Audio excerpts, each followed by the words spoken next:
आदाब, मैं मुमताज आलम रिजवी बात करूंगा। मैं आज 15 अगस्त 1947 से लेकर के अब तक 15 अगस्त 2023 तक मुल्क में क्या तब्दीलियां आई, कहां से हमने आगाज किया था और कहां तक हम पहुंचे। जाहिर है कि ये 77वां यौम आज़ादी का जश्न पूरा देश मना रहा है। वजीर आजम नरेंद्र मोदी ने लाल किले की फसील से अपना एक बार फिर लंबा चौड़ा भाषण भी दिया है, तकरीर की है, कौम से खिताब किया है और ये भी दावा कर दिया है कि अगले साल फिर वो यहीं से तकरीर करेंगे, खिताब करेंगे, यानी वो प्रधानमंत्री बनकर फिर आएंगे। ये बात उन्होंने क्यों कही, आपको पता है कि 2024 में लोकसभा का चुनाव होना है। ये उनकी 10वीं तकरीर थी, यानी 2 टर्म वो अब पूरा कर रहे हैं और तीसरा टर्म जो 2024 में शुरू होगा।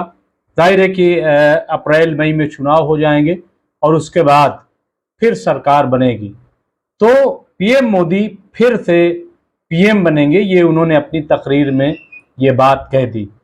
इसी तरीके से 2018 में भी उन्होंने एक लंबी चौड़ी तकरीर की थी, तकरीबन 95 मिनट की, और इस बार उन्होंने 93 मिनट की ये तकरीर की है। खैर, मैं उस पर बाद में बात करूंगा। मैं ये आपको बताऊं कि जब हमारा मुल्क आज़ाद हुआ था 15 अगस्त 1947 को, तो उस वक्त हमारे जो मुल्क की आबादी थी वो कुल आबादी 34 करोड़ थी। लेकिन आज अगर हम देखें तो हमारे मुल्क की जो आबादी कुल है वो 140 करोड़ की आबादी हो गई है और ये कहा जा रहा है कि हम चीन से भी आगे निकल गए हैं, यानी दुनिया की सबसे बड़ी आबादी वाला मुल्क ये हमारा देश बन गया है। तो ये अगर देखा जाए तो बहुत अच्छा भी है, क्योंकि आबादी अगर ज़्यादा है तो वो उसके नुकसानात जो है वो हैं, लेकिन उसके फ़ायदे भी बहुत बड़े हैं। आज दुनिया का सबसे बड़ा बाज़ार अगर कहीं है वो हिंदुस्तान में है और इसीलिए हम कहते हैं कि जो लोग एक दूसरे का हाथ पैर काटने की कोशिश में लगे रहते हैं हिंदुस्तान में, चाहे वो फ़िरक़ावारियत के ज़रिए हो या किसी और वजह से, उनसे मैं बार बार एक बात कहता हूं कि इन हाथों और पैरों का इस्तेमाल कीजिए, उनको काटने की कोशिश ना कीजिए, बल्कि मिला करके हाथों को आगे बढ़िए, तभी देश जो है वो विश्व गुरु बनेगा। अब आप ये देखिए कि जिस वक्त ये हमारा देश मैंने बताया कि जब आज़ाद हुआ था उस वक्त 34 करोड़, फिर जब 2011 में मरदमशुमारी हुई थी तब टोटल आबादी देश की बताई गई थी कि 121 करोड़ है। तो ये तमाम है। और ये भी आपको बताएं कि उस वक्त यानी 1947 में 90 रुपए में 10 तोला सोना, 10 ग्राम सोना जो है वो मिल जाता था, यानी 1 तोला। लेकिन आज इसकी कीमत जो है वो 40,000 से ज्यादा है। अब आप सोचिए कि कितना गुना, कितनी महंगाई, कितना गुना जो है ये चीजें बढ़ गई। उस वक्त पेट्रोल की कीमत जो है वो महज 27 पैसे थी, यानी 1 लीटर पेट्रोल हमें 27 पैसे में मिल जाता था और आज पेट्रोल की कीमत कितनी है, वो 100 रुपए है। तो ये अपने आप में देखा जाए तो कैसे सफर। फिर हमारे पास खाने के लिए अनाज नहीं था, लेकिन हमने हरित क्रांति की और फिर हमारे पास इतना अनाज हुआ कि हम दूसरे ममालिक को भी देने लगे। इसी तरीके से हमने एजुकेशन के फील्ड में, स्पोर्ट्स के फील्ड में और तमाम जो फील्ड थी उसमें भी हम मुसलसल आगे बढ़ते रहे। और आज अगर साइंस टेक्नोलॉजी की बात करें तो आप देखिए कि हम चंद्रयान 3 तक पहुंचे हैं और हमारा चंद्रयान 3 जो है वो अभी चांद की गर्दिश में है और ये कहा जा रहा है कि ये अभी 23 तारीख को वो अपना एक और नया पड़ाव छू लेगा। तो हम चांद तक पहुंच गए हैं। ये हमारी एक तरीके से कामयाबी है। तो ये कामयाबी है, बहुत सारी और भी खूबियां हैं, लेकिन बहुत सारे मामलात में अगर हम देखेंगे तो हमें नाकामी भी नजर आती। हमारे वादे जो हैं वो भी ऐसा लग रहा है कि जैसे अधूरे रह गए। मैं उनका जरूर जिक्र करूंगा, मैंने इसलिए ये तमाम बातें की हैं। और हमारा जो अभी लक्ष्य रखा गया है, निशाना रखा गया है, वो ये कि जब मुल्क 100 साला जश्न आज़ादी मनाएगा, 100 साल का, 100 साला, यानी 2047 में, तब हम विश्व गुरु बन जाएंगे। लेकिन क्या महज कहने से ऐसा होगा? मैं एक चीज हमेशा कहता हूं कि क्या हलवा हलवा कहने से मुंह मीठा हो जाता है? नहीं होता है। उसके लिए हम देखते हैं कि हमने किया क्या, क्या जो हम कह रहे हैं उस पर अमल पैरा भी है, क्या उसमें हम कुछ आगे बढ़ पाए हैं। हमें अपना मुहासबा जो है वो करते चलना चाहिए। अब आप अगर देखिए कि जब 1947 में हमारा मुल्क आज़ाद हुआ तो उस वक्त जो सालाना हमारी कमाई थी वो 274 रुपए थी, लेकिन आज 1 लाख के करीब हमारी सालाना आमदनी है। इसके अलावा एक बहुत बड़ा बदलाव आया जब जब 1992 में, कि जब डॉक्टर मनमोहन सिंह ने एक बड़ा बदलाव किया, यानी निजीकरण और ये उदारीकरण और इसके अलावा वैश्वीकरण, ये 3 चीजें जो हैं वो जब लाई गई तो वो उसने हिंदुस्तान को एक बड़े बदलाव के रूप में पेश किया और बाहर की कंपनीज जो हैं वो आने लगी। हालांकि जो निजी बैंक थे, जो प्राइवेट बैंक थे, तो इंदिरा गांधी ने उसको सरकारी कर दिया था, ये एक अलग चीज है। तो ये सफर जो है अगर देखा जाए, इसमें जाहिर है कि हमारी जंगें भी हुई पाकिस्तान से, बहुत सारी चीजें जो है उसका जिक्र जो है वो मैं नहीं करना चाहता। मैं सिर्फ एक डेवलपमेंट की बात कर रहा हूं। और फिर आप देखें कि योजनाएं भी हमारी बहुत सारी बनी। फिर उसके बाद मैं बात करूंगा योजनाओं में पीएम सड़क योजना, गांव गांव तक सड़क पहुंचाने का काम किया गया। इसके अलावा आरोग्य योजना, यानी कोई रोगी न बचे, यानी हर जो बीमार है उसको सेहत मिले, ये एक नारा था। इसके अलावा स्वास्थ्य योजना, सूचना का अधिकार और कई ऐसे आप देखें तो इस तरीके की चीजें जो हैं वो हम लेकर के आए योजनाएं। अब कहां तक उनका फायदा मिला, कहां तक नहीं मिला, ये गौर करने वाली बात है। एक चीज अब मैं बात करूंगा कि 1971 से अगर आप देखें तो हम गरीबी हटाओ का नारा दे रहे हैं 1971 से, और आज आप देखिए कि 2023 में है। क्या देश से गरीबी कम हुई? अभी बार बार हमारी जो मोदी सरकार है, केंद्र की जो सरकार है, वो बार बार ये बात कहती, बहुत फख्र करती है। अभी पार्लियामेंट में भी आपने सुना होगा कि प्रधानमंत्री ने जिक्र किया कि हम 80 करोड़, देश के 80 करोड़ यानी 50% से भी ज्यादा लोगों को अनाज देते हैं, 5 किलो 10 किलो, ताकि वो अपनी जिंदगी गुजार सके। क्या ये वाकई फख्र करने वाली बात है? क्या ये गर्व करने वाली बात है? क्या ये खुद कफील बनाने वाली बात है? नहीं है।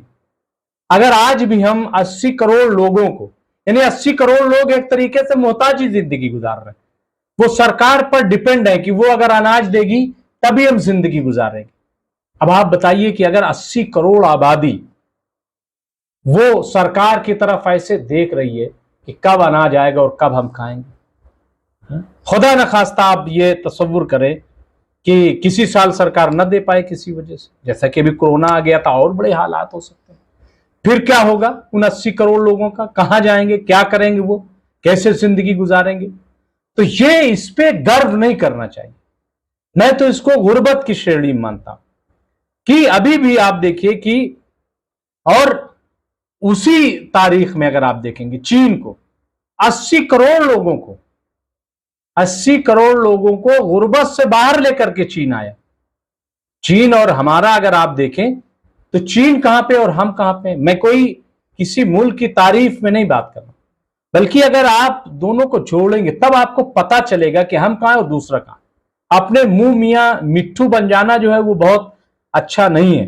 तो इसी तरीके से आप भ्रष्टाचार की बात कर लें, आज दुनिया में 80वां मकाम है भ्रष्टाचार। भ्रष्टाचार हम क्यों नहीं दूर कर पाए? क्या इस पर कभी बात हुई? आप बताइए कि जब 2014 में मोदी की सरकार बनी थी तो भ्रष्टाचार मुक्त भारत की बात हुई थी, तो क्या वाकई भ्रष्टाचार खत्म हुआ? क्या भ्रष्टाचार पर लगाम लग सके?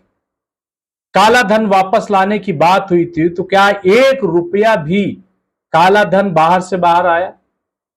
क्या स्विस बैंक और तमाम जो अकाउंट्स बने हुए लोगों को, क्या वहां से भारत पैसा लाया गया? कर्ज तो खूब लिया गया, लेकिन जो काला धन था वो नहीं आ पाया। क्यों नहीं आ पाया? मोदी सरकार जो 56 इंच सीना की बात करती है, किसी को लाल आंख दिखाती है तो कहीं से 10 सर लाने की बात करती है, तो ये काला धन क्यों नहीं आया? ये एक बड़ा सवाल है। आप बड़ी अच्छी अच्छी बातें करें लाल किले की फसील से, लेकिन जो आपका मैनिफेस्टो था, जो आपका एजेंडा था, क्या उस पर वाकई अमल हो सका? ये एक बड़ा है। इसी तरीके से आप देखें कि ह्यूमन डेवलपमेंट इंडेक्स, दुनिया का 191 दुनिया में मुल्क है, उनमें से 132वां मकाम हमारा है। अब ये क्यों हो गया? क्यों हम इतना पीछे रह गए? कौन इसका जिम्मेदार? कौन इसका जवाब देगा? क्या हमें इस पर गौर नहीं करना चाहिए? फिर आप देख लीजिए कि स्वास्थ्य के मामले में, सेहत के मामले में हमने 5-5 लाख रुपए देने की बात तो कर दी, लेकिन जब हम बजट देखते हैं तो जीडीपी का महज जो है वो 2% के करीब है। ऐसा क्यों है? जबकि अमेरिका में 19% जो है वो सेहत पर खर्च किया जा रहा। तो हम क्यों सेहत के मामले में इतना गैर जिम्मेदार हो गए? क्यों इतना पीछे रह गए? क्या हमारे लिए सेहत जो है वो अहमियत की हामिल नहीं है? तो इस तरीके से और भी आप देख लीजिए कि दुनिया में सबसे ज्यादा अगर सड़क हादसे कहीं होते हैं तो हमारे देश में। ऐसा क्यों है? क्यों हम इस पे कंट्रोल नहीं पाते हैं? क्यों हम लोगों की जान बचाने में नाकाम हो रहे हैं?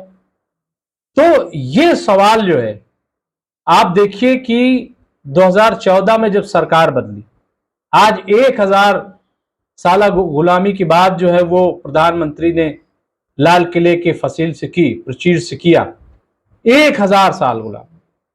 लेकिन गुलामी का मतलब यही तो नहीं है कि कोई दूसरा हम पर राज कर रहा है वही गुलामी है। गुलामी तो तरह तरह की है। आज आप मुल्क में ऐसे लोग भी हैं जो आज भी काम करने पर मजबूर है, क्योंकि उन्हें 2 वक्त की रोटी नहीं मिलेगी अगर वो काम नहीं करेंगे। आज आप देख लीजिए कि सरमायादार जो हैं वो अमीर हो गए। आज हमारा भारत जो है वो जीडीपी माइनस में चला गया, और कुछ लोग ऐसे हैं जो दुनिया के अमीर तरीन आदमी बन गए। ये जो खाई बढ़ रही है, ये क्यों? गरीब गरीब होता जा रहा है, अमीर अमीर होता जा रहा है, ऐसा क्यों? फिर क्या वजह है कि आप देखिए कि एक बड़े पैमाने पर हिंदुस्तान के लोगों ने शहरियत छोड़ दी। मैं बात कर रहा हूं 2014 से और अब तक। मैं इसलिए बात कर रहा हूं कि पीएम 1000 साल बात कर रहे हैं और कह रहे हैं कि हम बुनियाद रख रहे हैं ताकि 1000 साल तक इसका नतीजा आए। ये कैसी बुनियाद है कि जहां इंसानियत खत्म हो रही है? अमृत महोत्सव आप मना रहे हैं, मणिपुर जल रहा है। मणिपुर में 3 महीने तक आग लगी, वहां औरतों को बरहना किया गया। खुद पीएम मोदी ने जिक्र किया, लेकिन उन्होंने कहा कि अब मणिपुर से शांति का पर्व। अभी शांति का पर्व क्या है? वहां कोई जश्न हो रहा है, तो जो मारे गए उनका क्या होगा? यानी जो मारे गए, अब शांति का पर्व हो रहा है। ये जुमले जो है आते कहां से और ये लाते कहां से? शांति का पर्व। अभी भी वहां अशांति, लोगों के पास घर नहीं है। 70,000 लोग जो है वो अभी अपने घरों से दूर है, और पीएम कह रहे हैं लाल किले के फसील से कि शांति का पर्व जो है उसको आगे बढ़ाइए। ये पर्व क्या होता है? त्योहार, यानी त्योहार है वहां पे मणिपुर में। फिर उन्होंने बाकी जगहों का नाम ही नहीं लिया, हरियाणा का भी जिक्र कर देते या और जो दूसरी जगहों पर। तो ये जो बातें, फिर आप बताइए कि आपने नोटबंदी जब की तो आपने कहा था कि इससे आतंकवाद खत्म हो जाएगा, आतंकवाद की कमर टूट जाएगी, लेकिन अभी क्या हो रहा है आप बताइए। क्या वाकई कमर टूटी? और कमर टूटी थी तो पुलवामा कैसे हो गया? इतना बड़ा हादसा कैसे रोनुमा हो गया? चीन के बारे में आपने जो कहा था कि लाल आंखें हम दिखाएंगे, चीन हमारे अंदर घुस आया। अब उससे हम बात कर रहे हैं कि वो हमें छोड़ दे हमारी जगह को। तो जब घुसा ही नहीं था, आप तो बार बार कह रहे थे कि हमारे अंदर उसका कब्जा ही नहीं, तो फिर अब बाहर जाने की बात क्यों कर रहे हैं? ये जो प्रोपगंडा है, मैं ये बात कर रहा हूं। तो बहुत सारी चीजें, आज आप ये कह रहे हैं कि 30 साल की उम्र के नौजवान पूरी दुनिया में सबसे ज्यादा ये हैं, तो ये भी तो बताना चाहिए कि उनमें से बेरोजगार कितने, वो कर क्या रहे हैं? क्या उनके हाथों में तलवार और त्रिशूल दिया जाएगा? क्या उनको इस अमृत महोत्सव में किसी खास तबके को मारने के लिए छोड़ दिया जाएगा? क्या होगा? इतनी बड़ी आबादी का हम कर क्या रहे हैं? अगर वो बेरोजगार होंगे, उनके हाथों में काम नहीं होगा, तो करेंगे क्या? क्या महज नौजवान का होना किसी देश के लिए बाइस फक्र है? या नौजवानों के हाथों में कोई रोजगार भी होगा? जो सरकारी नौकरी थी, जो सरकारी प्लेटफॉर्म थे, वो खत्म हो गए, सब निजीकरण में जा रहा है। आप देखिए, अपॉइंटमेंट तक नहीं हो रहे हैं। कहां जाएगा ये नौजवान? क्या करेगा ये नौजवान? ये ताकत का इस्तेमाल कहां से होगा? कौन करेगा? ये एक सवाल है। महज चीज का होना काफी नहीं है, बल्कि उस चीज का इस्तेमाल कैसे होगा? कौन मंसूबा बनाएगा? कौन योजनाएं बनाएगा? कौन प्रोग्राम बनाएगा? कैसे प्रोग्राम बनेंगे? आप जब आए थे 2014 में, तो आपने वादा किया था कि हम हर साल 2 करोड़ नौकरियां देंगे। क्या आप बताएंगे कि कितनी नौकरी? और आज आप, ऐसा तो कभी नहीं हुआ कि आप मेला लगा करके नौकरियां ऐसे बांटें, गोया कि आप बहुत बड़ा एहसान कर रहे हैं। दान दे रहे हैं, कोई चीज नौकरी नहीं दे रहे, दान दे रहे हैं। ये कहां पे नौजवान को लाके खड़ा कर? तो फक्र कीजिए, लेकिन उनका इस्तेमाल कैसे होगा, ये भी तो आप सोचिए। इस पे कौन सोचेगा? आज किसानों की बात आप देखिए, आप ही ने वादा किया था कि किसानों की आय 2 गुना हम कर देंगे। क्या आप कर पाए पिछले 10 सालों में? क्या वाकई देश का किसान खुश है? बल्कि आप तो ऐसा कानून लेकर के आ गए थे, 3 कृषि कानून, कि पूरा किसान जो है वो सड़कों पर आ गए, आपके खिलाफ खड़ा हो गया, और आखिरकार आपको घुटने टेकने पड़े, आपको वो तीनों कानून वापस लेने पड़े। क्यों आपने बनाया था ऐसा कानून? किसके लिए वो कानून बना था? आज यूपी में आप देखिए, गन्ना किसानों का जो है पैसा नहीं मिल रहा है। किसान जो है हमारा कर्ज की वजह से खुदकुशी कर रहा है। लेकिन एमपीए जो माफ हो रहा है, वो आप देखिए कि किसका माफ हो रहा है? जो बड़े बड़े सरमायाकार हैं। डीजल की कीमत कहां पहुंच गई? आपने कहा था बहुत हुई महंगाई की मार, अब की बार मोदी सरकार, क्या वाकई ईमानदारी से बताइए कि क्या वाकई महंगाई कम हुई? नहीं हुई।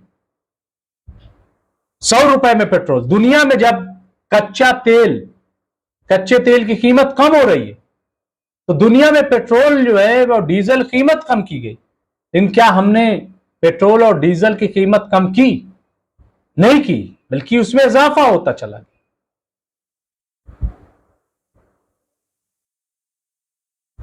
आज खाने का तेल है, गेहूं है, आटा, ये तमाम चीजें, गैस सिलेंडर, आप बताइए। आपने कहा कि हमने महिलाओं को गैस सिलेंडर दे दिए। सवाल यह है कि गैस कहां से आएगी इतनी महंगी? कहां से वो गरीब लोग लाएंगे? कैसे लाएंगे? तो कहने का मतलब यह है कि महज बातें जो हैं, क्या उससे कुछ होगा? आप 2047 की बात कर रहे हैं, आप ये कह रहे हैं कि हम फिर आ जाएंगे अगले साल तकरीर करेंगे, तो तकरीर करने का फायदा क्या होगा, ये तो बताइए आप 1000 साल की बात कर रहे हैं, अभी खाने के लाले पड़े हैं लोगों को।